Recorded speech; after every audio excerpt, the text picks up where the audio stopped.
This is Lisa from Life in Layouts, and today I have the sketch number 13 for the sketches for the 6x6 paper pad. So I am just chugging along on these sketches, and I really love the way that this one came out. This one really called for strips of pattern paper and then adding the photos into the strips, so having the 4x6 photos and then also a kind of a grid of photos on the other side. And so I had several photos of my nephew at the beach with his little boogie board, and I pulled out this wood grain paper that is gorgeous. Love this wood grain. I had this 6x6 paper pad from Echo Park, and I didn't have really any of the embellishments with it, so I did go ahead and pull out some different embellishments from other Echo Park kits to make it work for this layout. I usually tend to print my photos from Persnickety Prints, and they have the option to print just as it is, which will have a white border. I usually tend to be lazy and do it that way so that I don't have to edit the photos. So sometimes my photos don't come back as 4x6, which I am perfectly fine with. I usually tend to just work around it. For this section here, what I did was, for the two photos on the right, I went ahead and cut out white cardstock at a 4x6 and then mounted the photos on it. But after I kind of stepped away from the layout and came back to it, I didn't like the way that they looked.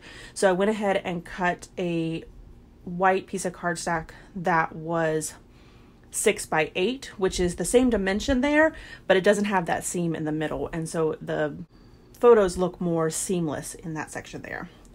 I did distress all of my edges with faded jeans, and one of my pieces of pattern paper was a little short, so I just went ahead and cut it and made another piece of pattern paper a little bit bigger so that they all lined up. And it doesn't bother me that they're different sizes, and you really can't tell that that star paper in the center is, you know, like a 1/4 of an inch bigger. It's just not a big difference.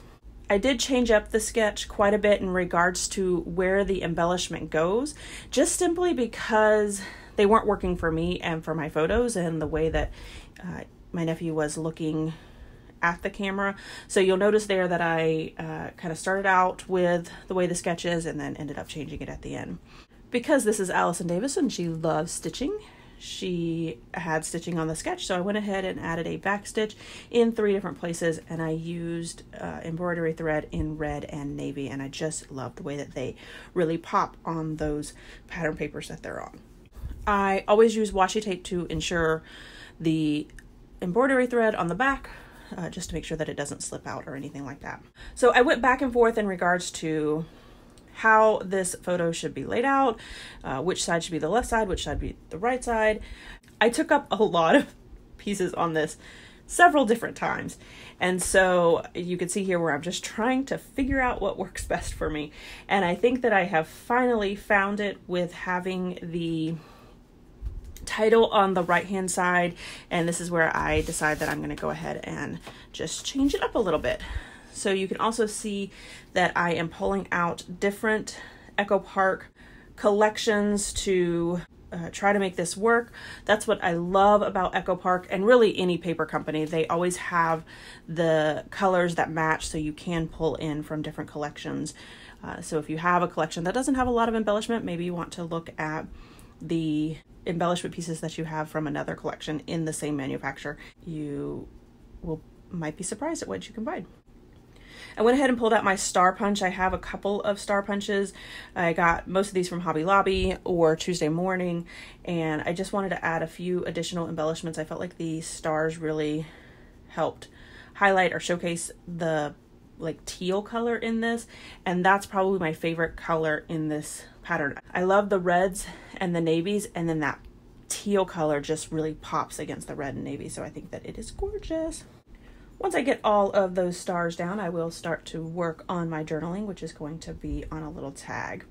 I do want to encourage you guys, if you are enjoying this series that I am doing, please know that the content is Allison Davis, which is part of Scrapbook Generations.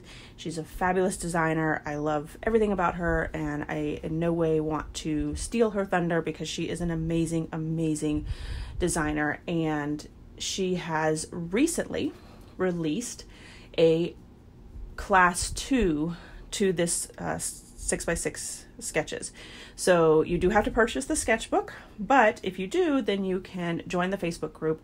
And even if you don't want to play along, even if you don't want to do the sketches along with everybody else, I highly encourage you, if you have purchased the book or if you plan to purchase the book, to go ahead and get into that Facebook group, because you will get lots and lots of inspiration from everyone that is posting.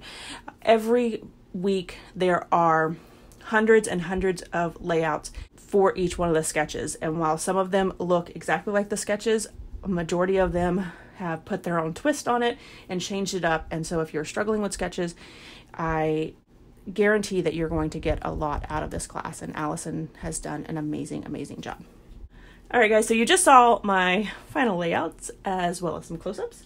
If you enjoyed this video, if you wouldn't mind giving me a thumbs up, I'd really appreciate it. If you haven't done so already and you want to see more double page layout inspiration, make sure you hit that subscribe button. Thanks everyone for watching, and I hope that you have a scrappy day.